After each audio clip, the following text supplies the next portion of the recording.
ഇന്ന് ചെന്നൈ സൂപ്പർ കിങ്സും ഗുജറാത്ത് ടൈറ്റൻസും തമ്മിലുള്ള മത്സരത്തെക്കുറിച്ച് നമ്മൾ സംസാരിക്കുമ്പോൾ പ്രത്യേകിച്ച് സഞ്ജു സാംസണും ശുഭ്മാൻ ഗില്ലും തമ്മിലുള്ള നേരിട്ടുള്ള പോരാട്ടമാണ് ഈ മത്സരത്തിന്റെ ഏറ്റവും വലിയ ഹൈലൈറ്റ്. സീസണിൽ മികച്ച ഫോമിലുള്ള സഞ്ജു സാംസൺ തന്റെ ടീമിനെ മുന്നോട്ട് നയിക്കുന്ന രീതിയാണ് ഇപ്പോൾ എല്ലാവരും ശ്രദ്ധിക്കുന്നത്. കഴിഞ്ഞ മത്സരത്തിൽ 100 റൺസ് നേടിയതിന്റെ ആത്മവിശ്വാസത്തോടെ സഞ്ജു ഈ മത്സരത്തിലേക്ക് എത്തുമ്പോൾ ചെന്നൈ ടീമിന് വലിയ പ്രതീക്ഷകൾ തന്നെയാണ്. മറുവശത്ത് ഗുജറാത്ത് ടീമിനെ നയിക്കുന്നത് ശുഭ്മാൻ ഗില്ലാണ്. ഒരു ക്ലാസ് ബാറ്റ്സ്മാനായി ഇതിനകം തന്നെ തന്റെ സ്ഥാനം ഉറപ്പിച്ചിരിക്കുകയാണ് അദ്ദേഹം. സഞ്ജുവും ശുഭ്മാൻ ഗില്ലും തമ്മിലുള്ള മത്സരം തന്നെയാണ് CSK ഗുജറാത്ത് ടൈറ്റൻസ് മത്സരത്തിൽ എല്ലാവരും ശ്രദ്ധിക്കാനായി പോകുന്നത്. ചെന്നൈ ടീം കഴിഞ്ഞ മത്സരത്തിൽ നേടിയ വിജയത്തോടെ ആത്മവിശ്വാസത്തിൽ തന്നെയാണ് ഈ മത്സരത്തിലേക്ക് കടക്കുന്നത്. പ്രത്യേകിച്ച് ബാറ്റിംഗിലും പന്തെറിയലിലും ഒക്കെ ഒരുപോലെ മികച്ച പ്രകടനങ്ങൾ തന്നെയാണ് അവർ കാഴ്ചവെച്ചത്.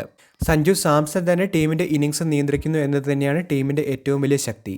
അദ്ദേഹം ഓരോ സാഹചര്യത്തിലും എന്ത് ചെയ്യണം എന്ന് മനസ്സിലാക്കി വ്യക്തമായി കളിക്കുന്നത് തന്നെയാണ് CSKയെ വേറിട്ട് നിർത്തുന്നത്. പ്രവശത്തെ ഗുജറാത്ത് ടീമിന് ഈ മത്സരം നിർണായകമാണ്. സീസണിലെ സ്ഥാനം മെച്ചപ്പെടുത്താൻ അവർക്ക് ജയിക്കേണ്ടതായി തന്നെയുണ്ട്. CSKയുടെ സ്പിൻ ആക്രമണമാണ് ഈ മത്സരത്തിൽ വലിയ പങ്ക് വഹിക്കാനായി പോകുന്നത്. ചെപ്പോക്കിലെ പിച്ച് സാധാരണയായി സ്പിന്നർമാർക്ക് അനുകൂലമാണ്. അതിനാൽ മധ്യ ഓവറുകളിൽ മത്സരത്തിന്റെ ഗതി മാറാൻ സാധ്യതയുണ്ട്. സഞ്ജു സാംസൺ ഒരു നായകനെന്ന നിലയിൽ എടുത്ത തീരുമാനങ്ങളും വളരെ പ്രധാനമാണ്. ഫീൽഡിംഗ് സെറ്റിംഗ് മുതൽ ബൗളർമാരുടെ ഉപയോഗം വരെ ഓരോ കാര്യവും മത്സരത്തിന്റെ ഫലത്തെ ബാധിക്കും. ഈ മത്സരത്തിൽ മറ്റൊരു പ്രധാന ഘടകം ടീമുകളുടെ മുൻ പരിചയമാണ്. ചെന്നൈയും ഗുജറാത്തും തമ്മിലുള്ള മുൻ മത്സരങ്ങളിൽ ഇരു ടീമുകളും സമാനമായ വിജയങ്ങളാണ് നേടിയിട്ടുള്ളത്. അതോടെ തന്നെ ഒരേപോലെ ശക്തമായ പോരാട്ടം തന്നെയായിരിക്കും ഇന്ന് കാണാനായി സാധിക്കുക.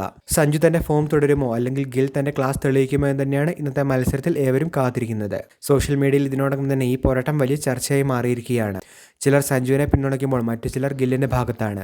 ഏതായാലും കാത്തിരുന്ന് തന്നെ കാണാം സഞ്ജുവാണോ ശുഭ്മാൻ ഗില്ലാണോ ഇന്നത്തെ മത്സരത്തിൽ കഴിവ് തെളിയിച്ച് വിജയിക്കാനായി പോകുന്നത് എന്ന്.